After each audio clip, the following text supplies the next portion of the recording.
Satan se transforme en ange de lumière. Ce n'est donc pas une merveille que ces ministres deviennent les ministres de la justice. C'est un extrait de la Bible, et particulièrement de 2 Corinthiens, chapitre 11, verset 14. Et cet extrait vient juste ouvrir un débat qui concerne les sacrifices de bébés, des vols qui sont parfois camouflés dans des hôpitaux et qui sont pourtant de véritables réseaux de pédosatanistes. Ils utilisent ces enfants, ils les enlèvent dans des hôpitaux et puis les parents peuvent pleurer et jamais il n'y a justice. Bien au contraire, c'est toujours des intimidations qui arrivent ou des négociations en sous-main où le gouvernement, ne voulant pas souvent que ces affaires-là éclatent, parvient toujours à les étouffer. Jamais on n'apprendra que fille de ministre, épouse de ministre, a perdu son enfant à l'hôpital, un enfant qui pourtant est né. Jamais on n'apprendra que, d'ailleurs, un ministre a pu faire même accoucher son épouse, sa fille, dans des hôpitaux publics. Dès qu'ils sont malades, eux-mêmes s'enfuient, bénéficient de l'évacuation et tout ceci au compte de l'État.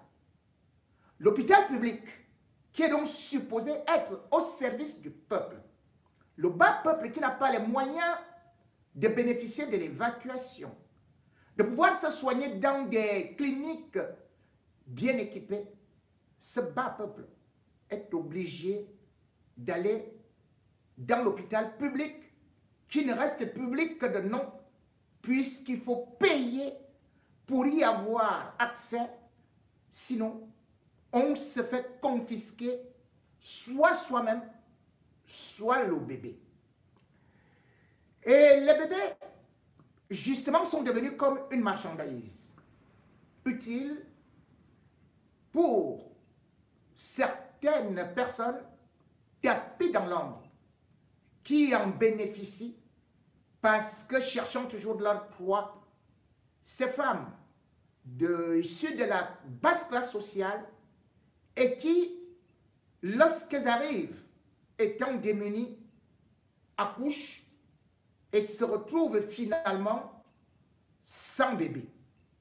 Le prétexte est souvent trouvé, soit c'est un avortement, soit alors c'est juste une disparition, soit même le directeur de l'hôpital va tout simplement présenter la maman ou le père de l'enfant comme étant un écervelé, menaçant même de poursuivre judiciairement la famille. Depuis un certain temps, le Cameroun est en proie d'un autre véritable scandale. Un scandale d'un bébé disparu à l'hôpital public, la Kentini, à Douala. Une histoire qui aurait pu passer dans l'anonymat n'eût été la vigilance, une fois de plus, de la plaque numérique et surtout des réseaux sociaux qui ont révélé cette histoire d'une certaine Mélanie Esther Bell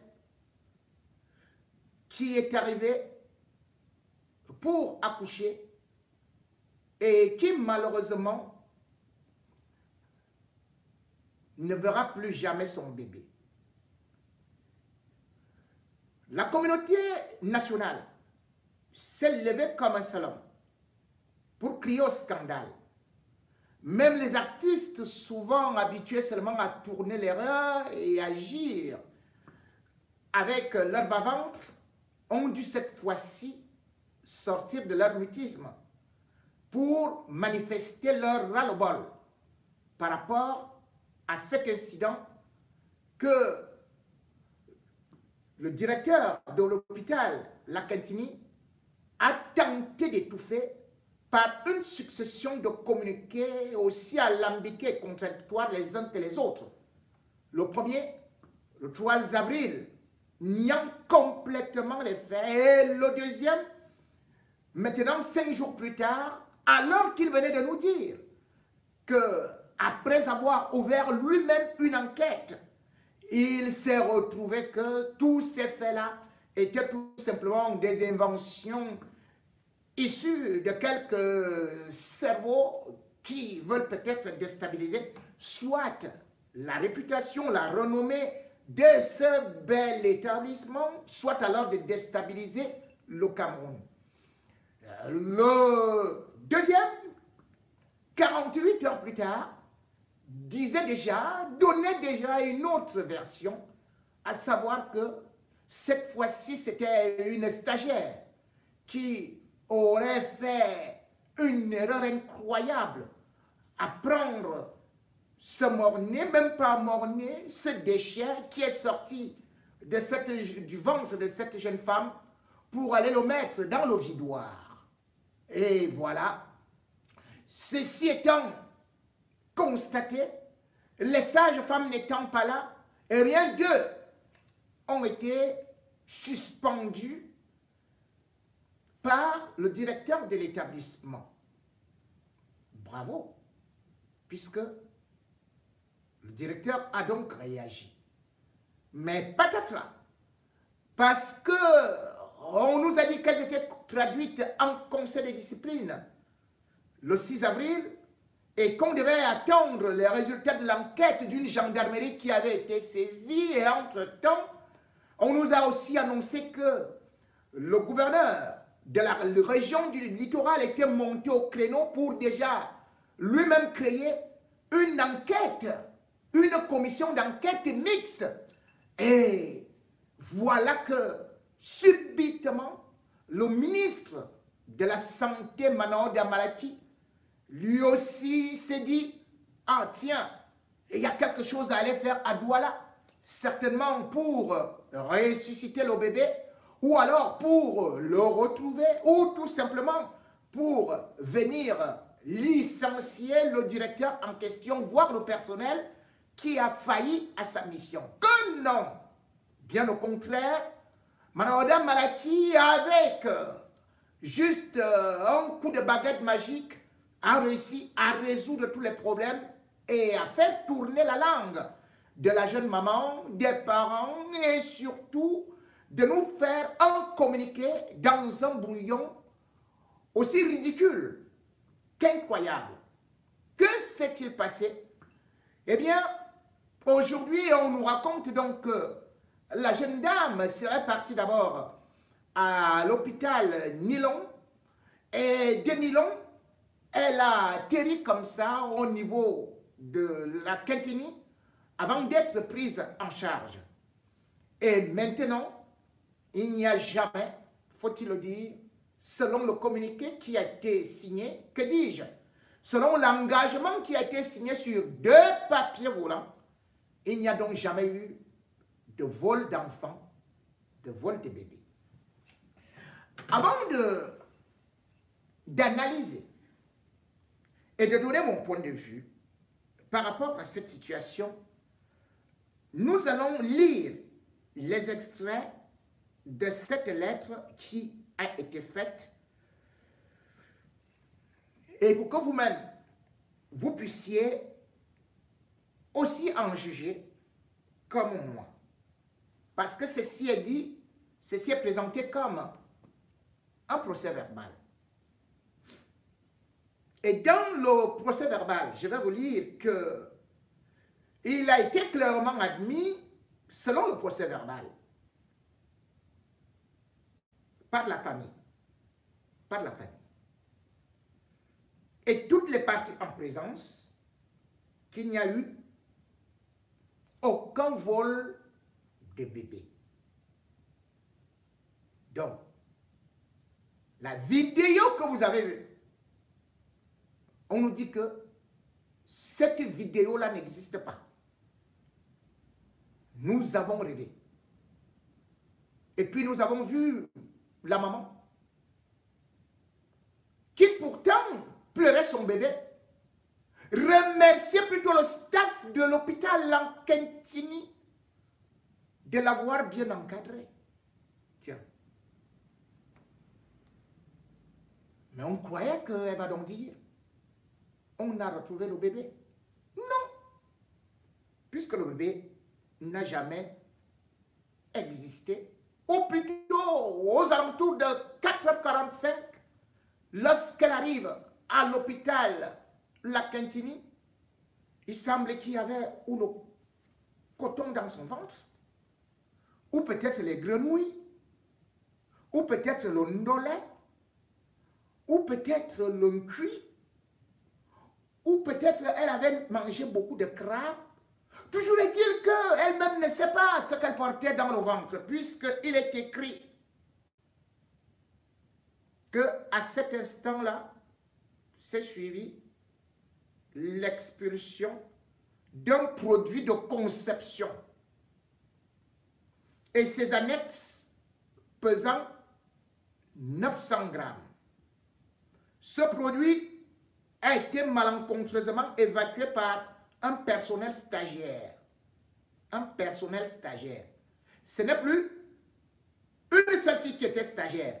Tout ce personnel-là, les sages-femmes-là, et tout le monde les 2 sages-femmes qui ont été suspendues, c'est le personnel stagiaire. Évacué par un personnel stagiaire proposé aux soins de nettoyage de la patiente en l'absence du respect de la procédure de présentation préalable du dit produit à la patiente. Bon. La patiente elle-même a signé, Belle Esther Aurélie. Il y a quand même eu Belle Cécile Félicité, je crois aussi. John Almen. Bon, bref, même le ministre de la Santé, le directeur de l'hôpital, tout le monde est content, tout le monde a signé. Eh bien, tout est bon, tout est rentré dans l'ordre, puisque aujourd'hui, nous n'avons donc plus à nous inquiéter. Nous n'avons plus à nous inquiéter puisque aujourd'hui, Manaoda Malaki, en présence de son ministre, peuvent donc maintenant nous rappeler que, de toutes les façons, le directeur de l'hôpital, le professeur et son manuel, et tout le reste, ils n'ont rien à voir. Soit. Je dépose d'abord ça ici parce que je voulais lire un autre document qui n'est pas important. Mais cependant, lorsque nous voyons ce qui s'est passé, et lorsque nous voyons cette jeune fille encadrée, nous comprenons tout simplement que elle a subi des intimidations, ou plutôt, et il y a eu des négociations pour qu'elle puisse abandonner au regard de ce que ça avait créé au niveau des réseaux sociaux, au niveau justement de l'image du Cameroun. Une fois de plus, il fallait éteindre cela. Comment peut-on expliquer aujourd'hui à la communauté internationale que 900 grammes sortis du ventre d'une femme aient été évacués par le vidoir? Le vidoir, c'est pour les eaux usées. C'est la pratique. À l'hôpital, Lankentini.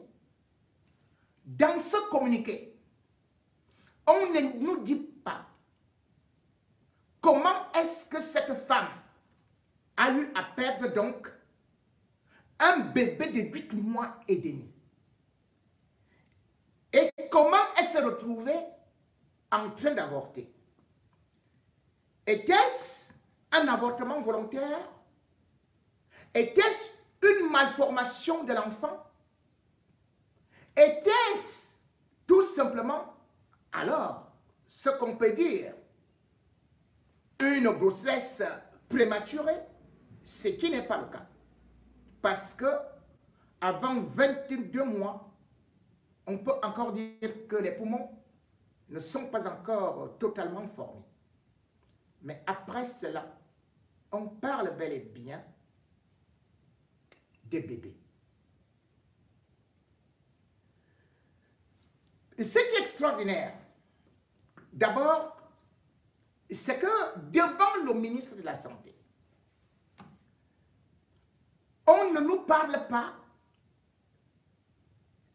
de ce qui aurait donc provoqué cet avortement, puisque l'avortement est interdit au Cameroun. Peut-être que le ministre de la Santé ne le savait pas. Mais peut-être qu'il faudrait qu'il relise la loi avec justement celle de 2016 007 du 12 juillet 2016 qui, bien évidemment, dans son article 364 interdit l'avortement. Et encore que l'avortement à 8 mois et demi. Comment cela a pu se passer dans un hôpital public? Il faut une dérogation selon l'article 369. Et au moment où on le fait, il faut le consentement signé des deux parents. La maman et le père. Y a-t-il eu cette signature? Non. Deuxième des choses, il est précisé dans le protocole et selon la loi que même dans de tels cas, on doit noter cela dans le carnet. Est-ce que cela a été noté dans le carnet? Et avant, bien évidemment, de pouvoir parler de fœtus, puisqu'il y a des archives, le médecin ou la sage-femme se doit d'abord de filmer le fœtus en question ou alors le bébé en question. Il faut une photo et il faut un médecin légiste pour constater. C'est le protocole.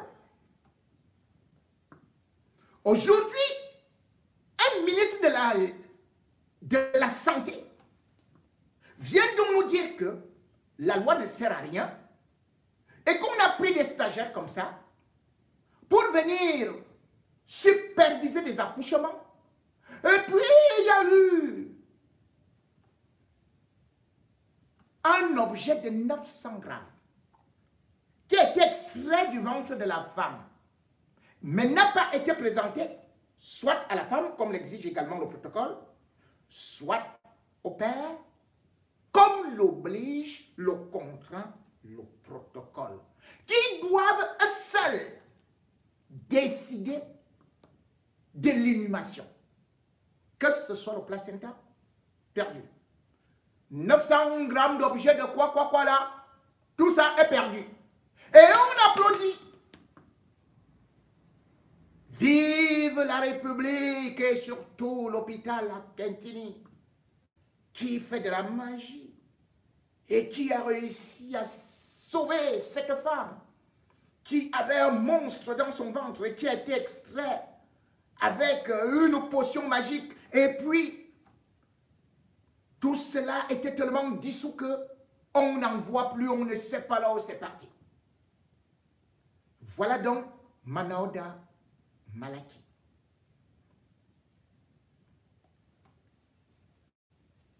Ce qui arrive est d'autant plus grave que ce n'est pas la première fois que ça se passe dans cet hôpital réputé. D'ailleurs, non seulement pour sa négligence, mais pour ses défauts professionnels. Je vais quand même dire que selon les statistiques du propre ministre de la Santé, on avait déjà, dès 2012, lui n'était pas encore là, des statistiques alarmantes. Et on a continué ainsi. L'hôpital à Kintini, c'est un endroit dangereux pour les femmes et pour les enfants. Sur 5000 accouchements, 5000 accouchements, 700 femmes décèdent, soit 14%. C'est le degré, le niveau le plus haut du monde. Sur 1000 bébés, 100 meurent à la Kintini. Ça fait 10%. Je vous fais comprendre que en Afrique centrale, cela est de 4%. Maximum 6% comme au Tchad. Mais à la Kintini, on est à 10%. Aujourd'hui, tout le monde est content. Oubliant également que le Cameroun avait connu une humiliation, justement avec l'histoire de Monique Koumatekel. On a dit santé pour tous en l'an 2000. C'est Paul Biya qui l'a dit. Mais on a vu Monique Koumatekel, toujours à la Kintini le 12 mars, se faire éventrer. Elle avait 31 ans. Elle était morte devant l'hôpital, sans soin. Sa sœur était obligée de venir enlever des jumelles. Et finalement, ça a fait le tour du monde. Le scandale. On croyait que le Cameroun allait changer. À la Kintini, on a vu que ce soit en 2017, encore un autre scandale, cette fois-ci concernant des bébés. Encore des bébés. Une affaire de bébés volés. Sans pour autant oublier que même le 9 décembre 2019, encore une autre affaire de bébés où on avait tourné justement aussi exactement comme ce qui est en train de se passer maintenant. À savoir que une certaine Florence Boundu, qui s'était présentée avec son mari, André Nkonga, pour un accouchement, eh bien, on lui avait demandé de se mettre en retrait. Et il s'était mis en retrait. Et puis, on avait demandé à ce qu'elle ne puisse pas regarder de tel ou tel côté. Pendant qu'on était en train d'opérer. En fin de compte, on était venu lui présenter un bébé sur un plateau lui disant que c'est son bébé qui était mort. Le mari a beau crier que ce n'est pas mon bébé. Qu'est-ce qu'on avait fait? Et rien. La police plutôt est venue le menacer. Tout un chacun n'oubliera jamais l'histoire de Vanessa Tchatchou. Celle-là qui, le 20 août 2011, était la première à 17 ans à dénoncer ce vol de bébés. Cette fois-là, c'était à Yaoundé, à l'hôpital gynéco d'Ongousso. son bébé avait disparu. Elle l'avait pleuré et fait un sitting pendant 6 mois.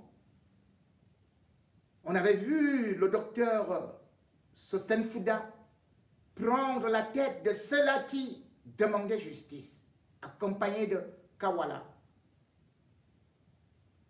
Mais en fin de compte, on était venu la porter sur l'instruction de Mbargangele qui pourtant disait qu'on était en train de faire une enquête. On avait traîné par terre. Elle s'était blessée, la police l'a jetée dehors. Elle était obligée d'aller elle-même encore payer d'autres soins. Hôpital central de Yaoundé, hôpital à Kintini, c'est la même chose qu'on y trouve. Trafic de bébés, trafic d'organes humains, parce que ça paye et parce que ça produit. Et surtout parce que les membres du gouvernement sont impliqués. En mars 2021, je révélais déjà ce qu'il y avait au niveau de l'hôpital central par rapport à ce trafic de bébés et des trafics d'organes humains qu'on appelait souvent le courrier, qu'on appelle le courrier, et qui sont transportés à partir de 23 heures, minuit. Et ceci avec la complicité du major, avec la complicité du directeur, parce que c'est le major qui agit, qui vient récupérer le colis. C'est le major également qui va faire la dernière transaction en mettant cela dans des glacières pour que cela soit livré. Livré à des personnalités parce que justement j'avais révélé que même une sénatrice était impliquée dans ce commerce, dans ce trafic. Qu'est-ce qu'on a fait? Les docteurs, les médecins qui ne collaborent pas sont immédiatement mis hors d'état de nuire ou même sont accusés que c'est eux les trafiquants et ils se retrouvent à la prison. Ces trafics sont connus des pouvoirs publics parce que ce sont ces grands-là qui en bénéficient. Ces trafics sont sataniques parce qu'aujourd'hui, le trafic de bébés rapporte non seulement de l'argent, mais aussi de la santé. La santé pour certains vieux membres du gouvernement, certains gros directeurs qui sont dans des pratiques mystiques et qui appartiennent à des sectes pédosatanistes. Les bébés qui disparaissent dans nos hôpitaux, n'allez pas les chercher. Beaucoup croient tout simplement que c'est soit pour des femmes qui n'ont pas accouché, comme on disait d'une magistrate, et que certainement l'enfant va retrouver une famille où il sera élevé dans de très très bonnes conditions. Mais non, ces enfants sont exploités pour des pratiques totalement satanistes, comme des drogues qui sont issues de ce qu'on appelle l'adénochrome. C'est une pratique qui a été révélée d'abord aux États-Unis. Parce que dans l'Antiquité, on prenait déjà le sang des bébés. Et maintenant, les gens satanistes ont remis cela au grand jour. L'adénochrome, que certains d'entre eux, certains scientifiques, refusent d'admettre comment est-ce que ça se passe, eh bien, c'est bel et bien dans des pays pauvres, et particulièrement dans des pays comme le Cameroun, où vous avez ces pratiques pour pouvoir recueillir cela. À savoir, on vole le bébé, on l'enlève, on le torture, et c'est à partir de là qu'est extrait l'adénochrome, qui est utilisé comme une drogue vivifiante parce que vous reprenez l'énergie de cet enfant. Du coup, vous allez voir certains dirigeants qui aujourd'hui sont croulants et demain sont debout. Ceci vient également de ce que certains déjà buvaient du sang. Et les études ont démontré que ces pratiques sont en train, d'une certaine époque, sont en train de ressurgir. Selon les études qui ont commencé d'ailleurs en 2005 et qui se sont accentuées plus précisément 2012 puis 2013, avec bien sûr un grand chercheur qu'on appelle Tony Wiles, 3 universités, c'est-à-dire que il y a Stanford, il y a Californie, sans même oublier les chercheurs de la biologie régénérative de Harvard, ont fait une démonstration, une découverte, en disant tout simplement que à travers du sang des jeunes souris, on pouvait faire une transfusion aux vieilles souris, et ces vieilles souris-là retrouvaient la jeunesse, la pelure, et surtout avec toutes les capacités de nuisance. De ces démonstrations, ils sont allés plus loin pour dire que le sang des bébés, lui également, pouvait servir à rajeunir des vieux. Et du coup, cette technique se passe donc actuellement, non seulement dans certains des pays où vous avez des sociétés comme Ademolia, où pratiquement une transition de sang jeune coûte minimum 8 000 $. Il y a certaines banques de sang qui sont dans ce réseau et même certaines pharmacies. Et aujourd'hui en Afrique, et particulièrement au Cameroun, c'est devenu le véritable centre parce que les membres du gouvernement recommandent du sang des bébés. Ce sang des bébés, parce qu'on a appelé ce système-là la parabiose, et que nous on décriait déjà, c'est donc installé dans des hôpitaux.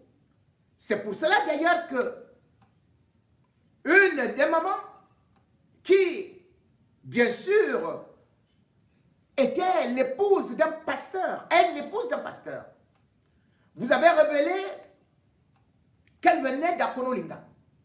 Elle avait fait son échographie là-bas. Et lorsqu'elle est arrivée à Yaoundé, eh bien, non seulement elle a repris les échographies, elle montrait bel et bien, qu'il montrait bel et bien qu'elle avait 2 jumeaux, qu'elle avait des jumeaux, 2 garçons.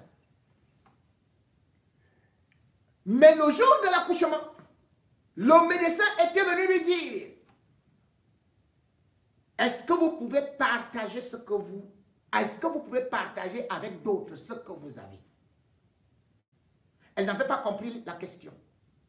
Puis on avait fait que justement l'opération se fasse sans la présence même de ceux qui l'accompagnaient. On leur avait demandé de rentrer à la maison. Et pendant l'accouchement, on avait demandé à cette femme de tourner le dos, de ne pas les voir, de ne pas les regarder. On avait prélevé l'enfant. On est bien parti avec un enfant. La générale-major avait disparu avec le bébé. Pour revenir chanter que, oh vraiment, nous sommes déçus, vous n'avez qu'un seul bébé, les échographies vous ont menti. Par la suite, le professeur Fouda, Joseph, directeur de l'hôpital central, était venu devant les caméras témoigner que les échographies peuvent se tromper. Une échographie, oui. 2, 3, 4, et encore à l'hôpital central qui se trompe. Le bébé avait été vendu. le bébé avait été livré. Et ces médecins et ceux qui dirigent l'hôpital savent bel et bien que les grosses personnalités que vous voyez sont aujourd'hui accros au sang de bébé. Ce sang de bébé, puisque il suffit de quelques décilitres pour qu'on vous les injecte pour régénérer. Parce que de façon scientifique, il a été prouvé que le sang de bébé parvenait non seulement à faire que le cœur des vieux, qui est déjà gros, qui est hypertrophié, qu'il reprenne justement le volume normal. Deuxième des choses, les maladies cardiovasculaires, le sang des bébés les annihile. Autre chose, les gens qui étaient atteints d'Alzheimer, quand ils prennent ce sang des bébés, ils retrouvent leur faculté intellectuelle. Au niveau des muscles, au niveau des os, alors qu'ils étaient affaiblis, avec ce sang-là, ils retrouvent encore la force de pouvoir se tenir debout. Avec ce sang, il y a donc beaucoup de choses qui sont capables de faire, d'obtenir le sang des bébés. D'autres s'injectent le plasma. Donc, on a même enlevé peut-être les globules rouges et les globules blancs. Ils se les injectent. Voilà ce à quoi, aujourd'hui, les mamans qui sont dans des hôpitaux s'exposent. À savoir que il y a un trafic qui fait de telle sorte que notre pays, vous allez voir des gens qui sont là depuis les indépendances, qui ne meurent pas. Aujourd'hui, vous voyez quelqu'un qui ne peut pas marcher, et demain, qui se remet à marcher. Vous voyez quelqu'un qui n'avait plus de cheveux, et subitement, la calvitie disparaît, les cheveux recommencent à pousser. Vous voyez quelqu'un qui, pratiquement, avait perdu la tête, le lendemain, ou quelques jours plus tard, parce que suite à 5 injections, cette personne retrouve toutes ses capacités. C'est diabolique. C'est du vampirisme, c'est du satanisme, parce que ce n'est pas encore autorisé. Et d'autant plus que on sacrifie des bébés par rapport à ces protéines, par rapport à ce sang, par rapport à leur hémoglobine. Nous sommes donc au temps de Dracula, où, au lieu que les parents protègent les enfants, au lieu que les dirigeants veillent à ce que la jeunesse se reproduise, ils se soucient à ce qu'ils s'éternisent ici-bas et au pouvoir. Déjà, vous avez pu constater ce que le professeur Titus Edouard décriait déjà, à savoir que même au palais, on buvait du sang frais. Il l'a dit, il l'a écrit. Et aujourd'hui, que ce soit le bébé de Belle, que ce soit le bébé de Vanessa, que ce soit les bébés qui se perdent un peu partout, sans alors oublier les trafics d'organes. Notre pays est devenu aujourd'hui presque le cercle de tous ces trafics-là. Personne ne cherche à arrêter, à interrompre cela. Comme je vous ai dit, lorsqu'on vous dit tout simplement que quelques gouttes de sang, c'est 8 000 $, imaginez si vous avez donc des bébés comme ils les ramassent à tout va. Et d'ailleurs, d'autres même ne pleurent pas, puisque certains viennent même carrément vous dire que moi je veux le bébé à 4 millions. Et beaucoup de jeunes filles les cèdent comme ça. D'autres viennent tout simplement vous dire que voilà, on vous présente des bébés qui étaient déjà morts, ou même des choses qui sont complètement emballées dans du plastique. Ils vous disent que c'est votre bébé. Ou ce sont vos bébés.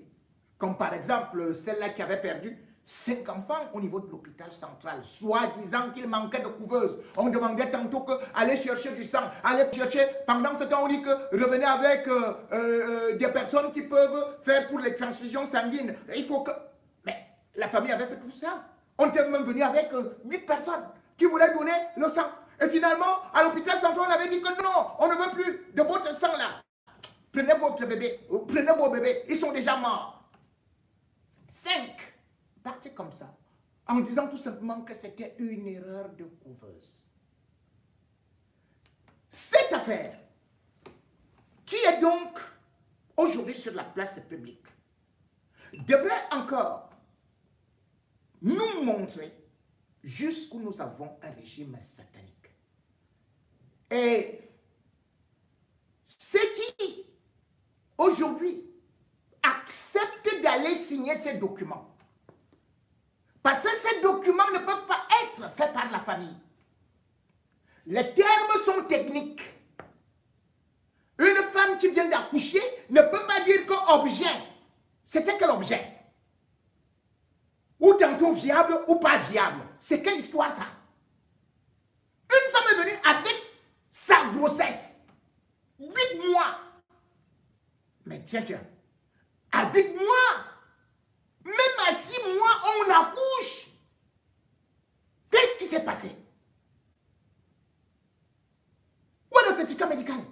Quel est le diagnostic?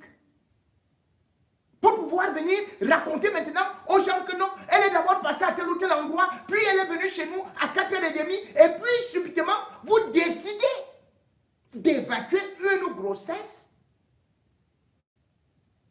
comme si elle était venue vous demander un avortement. Et puis subitement, vous avez là une femme que vous présentez comme stagiaire. Et maintenant, c'est l'équipe des stagiaires. L'équipe des stagiaires. Ce qui est terrible, c'est que dans tout ça, on va vous dire, on a prescrit une enquête. Quelle enquête a déjà abouti? C'est toujours une façon de noyer le poisson. Je peux vous dire que pour l'affaire Vanessa Tchatchoua, on avait présenté une femme là, que c'est elle qui avait volé le bébé. Elle est même allée à Kondengui.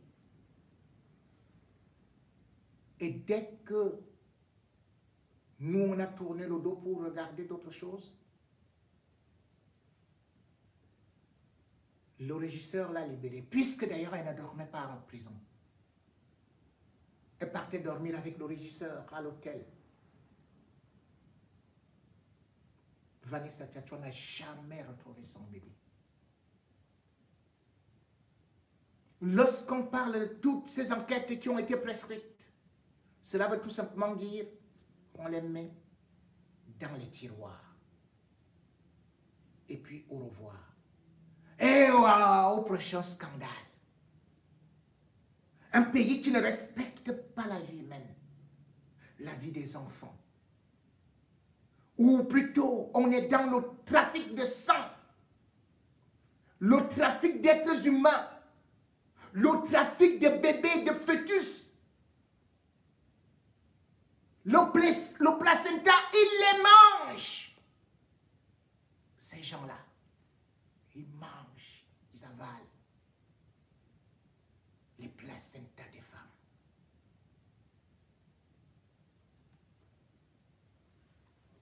Vous avez évacué un objet de 900 grammes. Je devrais quand même dire que les autres objets que vous avez évacués, sur celle qui avait 5 jumeaux là, c'était 650 grammes. On les lui a remis. On lui a dit que, puisque tu demandes des enfants, mange alors, mange-les, mange-les.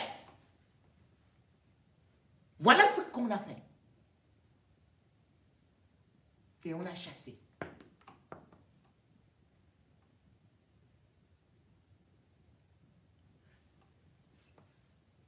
Un pays où la procréation, l'éducation ne fonctionne pas, n'est pas un pays. Un pays où on vend les bébés. Un pays où on arrache les bébés n'est pas un pays. Nous ne devons pas laisser cette histoire. Ils doivent aller jusqu'au bout. Même si cette fille a signé, même si sa famille a signé, ils ont fait ça parce qu'ils étaient obligés. C'est à peu près comme on vous torture, on vous arrache les aveux. À quel moment est-ce qu'ils ont fait une enquête? La gendarmerie n'a pas réussi à faire son enquête. N'a pas rendu les résultats de son enquête. Même comme nous savons qu'il n'y aura jamais de résultats. Mais vous venez de Yaoundé, ministre, vous vous asseyez avec les gens et vous déduisez. C'est pas possible. Vous nous faites avaler ça. Sur un truc avec des rayures. Y avait-il son avocat là? Elle devait être assistée. Dans une négociation, on ne prend pas une femme fragilisée. Elle devrait être assistée par des associations de défense des femmes. Ça devrait être dans un cadre où elle a toutes les indications. Pas qu'on vienne lui raconter n'importe quoi comme ça et on lui demande de signer. Signer quoi? Pourquoi c'est si pressé? Pourquoi alors vous avez suspendu 2 sages-femmes? Puisqu'elle avait seulement les mangues dans son ventre. Avec les avocats, avec le bâton de manioc, vous avez extrait ça, 900 kg ou bien 900 tonnes. Elle est arrivée à l'hôpital.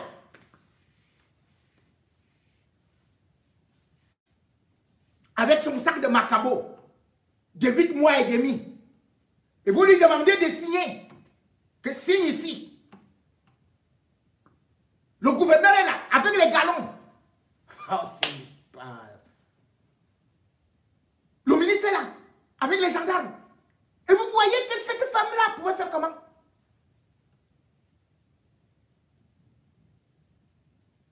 Elle a été harcelée. Pour que nous baissions l'attention. Pour détourner notre attention.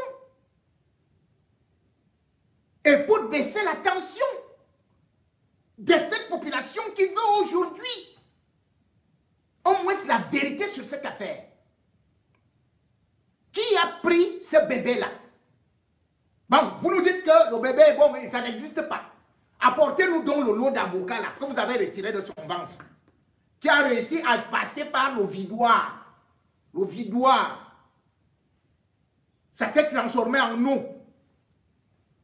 Un bébé s'est transformé en eau. La serpillère s'est déchiquetée comme ça. Ça allez récupérer ça. Vous revenez nous montrer que voilà ça. On fait les tests ADN. Et on verra si c'est ce bébé-là.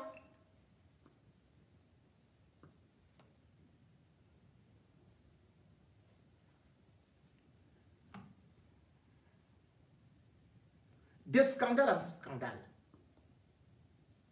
Qu'avons-nous fait pour mériter ça? pour souffrir ainsi. Non seulement on confisque des femmes qui accouchent. À l'époque, à l'hôpital central et partout, l'accouchement, les frais médicaux étaient gratuits au temps d'Ahidjo.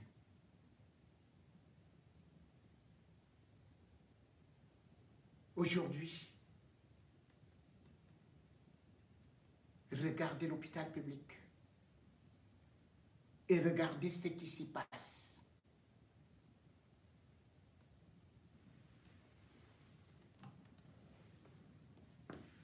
Voilà ce qu'on nous avait promis.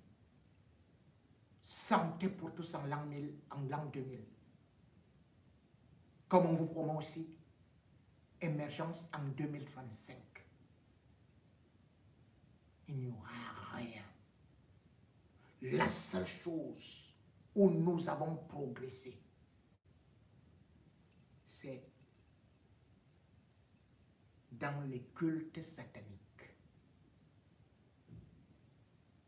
Dans des cultes pédosataniques. Dans des sectes diaboliques.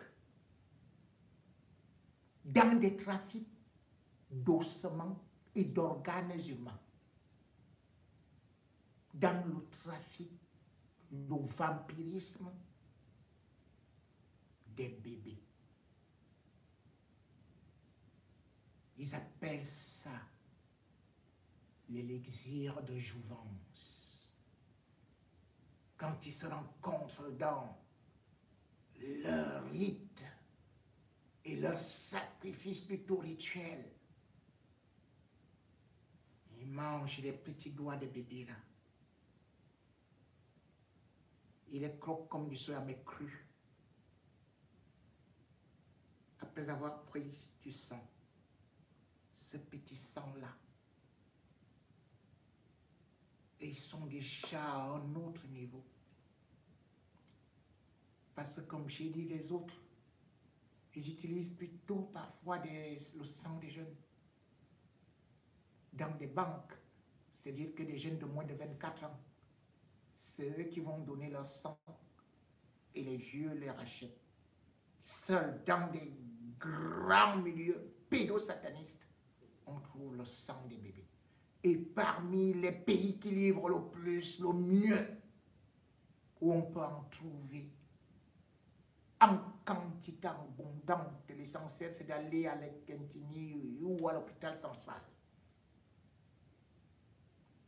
Voilà donc le Cameroun. C'est pour cela qu'ils ont vite éteint cette histoire. Parce qu'ils savaient que la presse internationale viendra encore faire des enquêtes. Voilà pourquoi Manan Damalaki est parti là-bas en courant. Parce qu'il savait que les membres du gouvernement sont pleins dedans.